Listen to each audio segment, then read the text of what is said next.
rimweni tichagara paZamuchiya Kosimananga. Mombe yedu yakarashika paMuhlambi.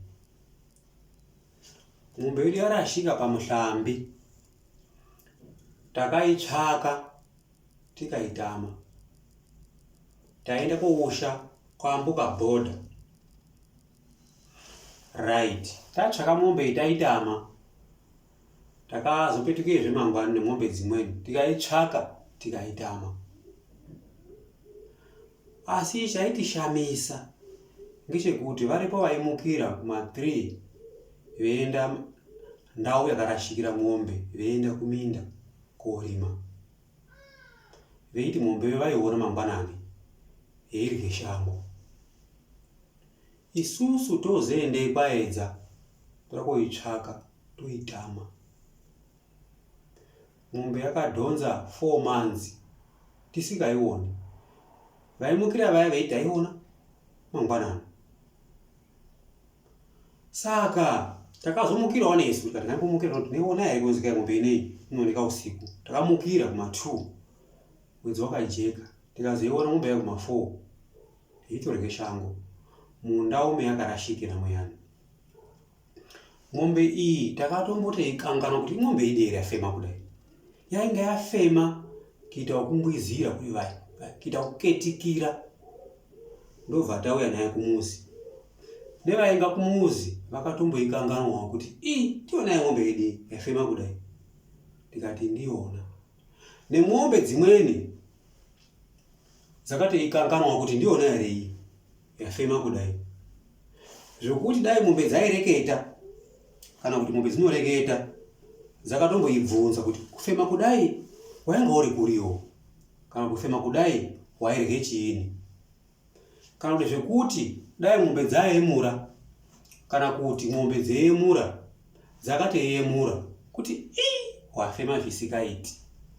Kukaitikira kudai ndo zvimwe chetezvo zvatiri kusangana nazvo mumadzimba umo. Mumadzimba medu isusu vaisa mapinda gonye. Mapinda gonye. Haiwa honye. Mapinda gonye. Mapinda ungu riri kurya mumbuti. Right. Tinana mai vakarambwa kumamisha kana kuti vakaramba kumamisha vakazoenda koshanda. Umweni wakarambwa kumusha akaenda kai kake akapuwa chimuzi akanyorima uninga akatenga mudhudhudhu ari mukadzi kudaro. Umweni wakarambwa kumusha kana wakaramba kumusha akaenda South Africa akandoshanda akauya nezviro zvaishamisa zvisina kumbotengwa ngevaisa.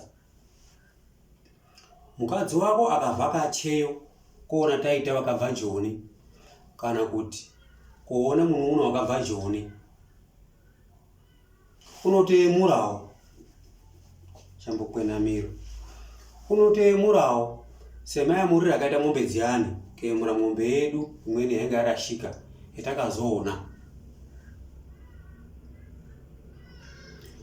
Aemura kudaro kashomanani kuti madzimai paanosangana abhuye zviro zvinoshanda. Madzimai kazhinji paanoungana anochengedzerana.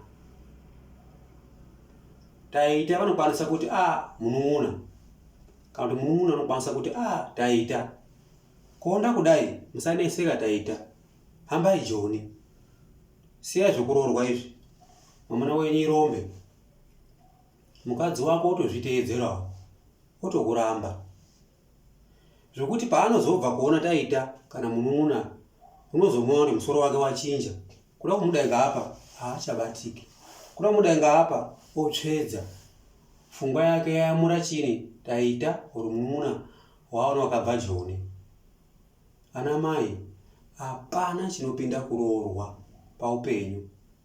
Ana baba, hapana chinopinda kuita muzi wako. Uite murombo une muzi wako. Ana mai, muite varombo mune mwamuna wenyu wakamuroora nevana venyu. Zvamunoemura izvi vakabva Joni vanun'una venyu meiti vakabva Joni vashanda chini vakasangana nezvakawanda, vakatourayisa vaisa vamweni vamunoyemurawo vane mavanga ekubayiwa ngebanga vasanganisa zvikomba. Vamweni vamayemura gore rapera vakatourayiwa zuro ngechikomba chaona kuti unondisanganisa nevamweni vaisa.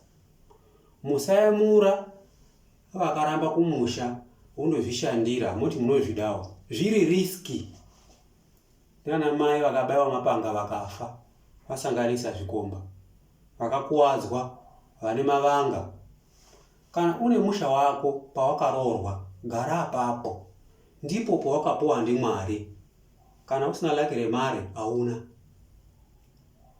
Musayemura muriro wemahlanga unoti bake wodzima. Muriro wemahlanga haupedzi chando. Taita gonye rapinda mumba medu isusu vaisa, rokuti madzimai akemura kuenda Joni kozvishandirawo. Hakuna zvinoshandwa Joni, munovayemura waro, korya mari dzevaisa. Zuva ngerimwe vachabayiwa nemapanga vakafa. Ana mai, dzikamai muri mumadzimba umu. Zvekuyemura nataita vanun'una vabva Joni ngokuti vakazvishandira, inga vasikashandi vaihura veirya mari yezvikomba. Dzikamai mumamisha umu. Inini munonditi ndoreketesa kubeni